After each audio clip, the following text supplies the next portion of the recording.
Carmen, tell me, has family culture impacted the way you feel about your body?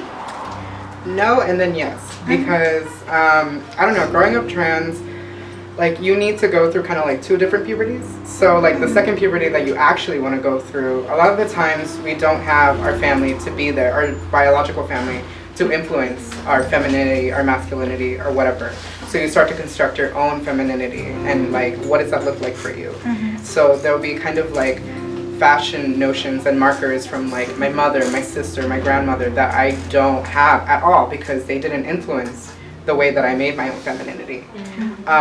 And now it's funny because I took a picture the other day and sent it to my mom and she was like, "You look just like your grandma." And I'm like, even if I wasn't intentionally trying to look anything like the women that came before me, they kind of influenced me subconsciously. So yeah, I think when it comes to my own body image, it was through that own decision of wanting to love myself and wanting to be feminine and love the femininity that I hold, that I was like, okay, I'm not gonna let my family influence this right now, and I'm gonna do it myself. That's beautiful. And with that, what does your current relationship with your body look like? It's an ever-changing one. Like the ever-changing idea of like your boobs growing and your fat redistributing, and like what does that look like to now have curves and like to now have those curves fetishized, you know? And it's kind of like a weird balance where it's like you want to be validated, but you don't want a toxic validation.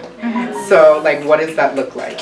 And as like a trans woman, one of the most fetishized kinds of people walking this earth, like it's just a reality that you have to go through. Absolutely. And in 1 to 5 words, how can you feel more empowered in your own body? Make the decision to love yourself. Because I think it was like the decision to like start transition and everything was like something that I took into consideration without thinking about anybody else.